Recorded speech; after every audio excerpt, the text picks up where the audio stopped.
Let's solve Leetcode 3, longest substring without repeating characters. We're back to a classic Leetcode problem, the third one. So this one's pretty simple. We're just given a string and we want to find the longest substring without any repeating characters, right? Like how these three don't have any duplicate characters, A, B, C.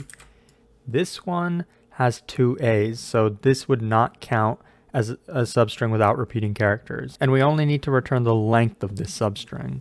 So the first idea that comes to my mind at least is, so just check every single substring, check if it has any duplicates. If it doesn't, then we're just going to take the longest one of those strings and return the length. So how would that algorithm run? Okay, first we'd start at A. We want to get every substring starting at A. So just this one A, well, that doesn't have any duplicates. AB, that doesn't have any duplicates. AC, that doesn't have any duplicates either. And then we get to this first duplicate, A. We have two A's now, but remember, we're checking every single substring starting at this first A. So we're going to keep this algorithm going, even though we don't have to. Every substring we get after that, like, see how we're doing it? Every single substring after is also going to have duplicates. So do we even need to check all of these starting at value A? This is the repeated work that we're going to eliminate with our very fundamental technique, the sliding window. So we want to only check substrings without any repeated characters. So let's actually just do that. Let's make sure that our window, right, our subarray, our substring is always not containing any duplicates. So once we get to this next A, we're going to say, well, now we have two A's. So we need to start removing from the left. We need to start shrinking our sliding window until we no longer have duplicates. So I'm going to say remove this one from our substring.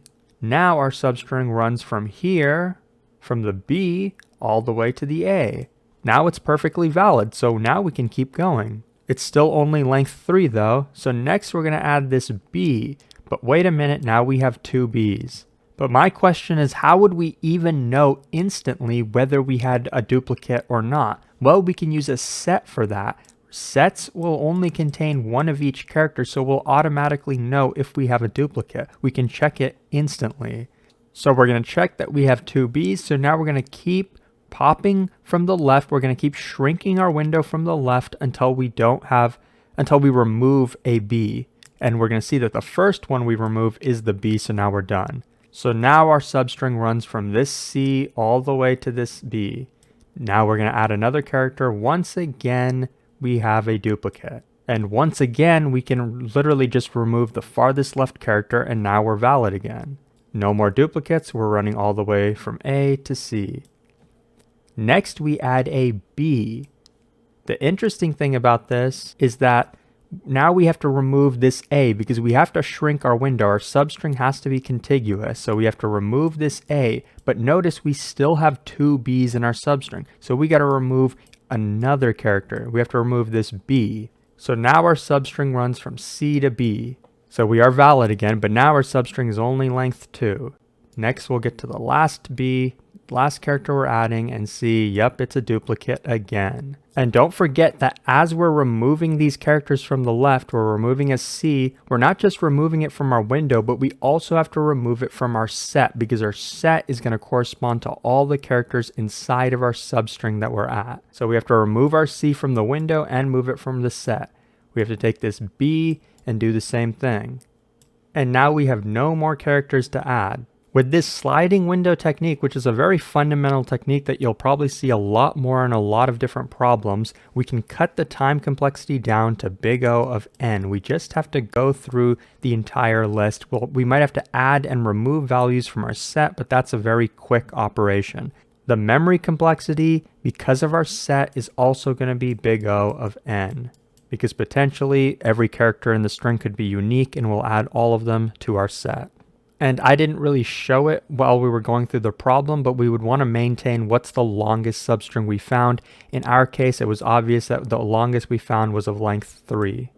So remember, the first thing we need to do is get a set to make sure we have all the characters in our window. So I'll call it character set. And we're going to do a sliding window, so we need two pointers, a left pointer and a right pointer to determine our sliding window.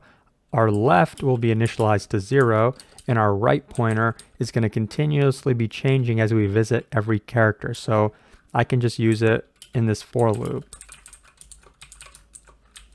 So the right pointer is going to go through every single character. Now remember, if we get to a duplicate character, that means we have to update our window and our set. So while this character that we just visit at the right pointer, S of R, is already inside our character set, meaning it's a duplicate, then we got to update our window. So we have to take the left character and remove it from our set. So character set dot remove the leftmost character, and then of course we have to update that left pointer, increment it by 1. And we're going to keep doing this while that duplicate remains in the character set. After we've removed all duplicates, then we can just add this rightmost character to our set. And since at this point we know for sure that our substring doesn't have any duplicates, we can potentially update our result variable, which I never declared, so let me declare it up here. Result is initially going to be 0, and now we can update our result, so we can potentially make it larger than it is if the current window size is greater than what it is right now, which we can compute by right minus left plus 1. And then at the end, once we've gone through the entire string, we can return the result. If this was helpful, leave a like and subscribe, and thank you for watching.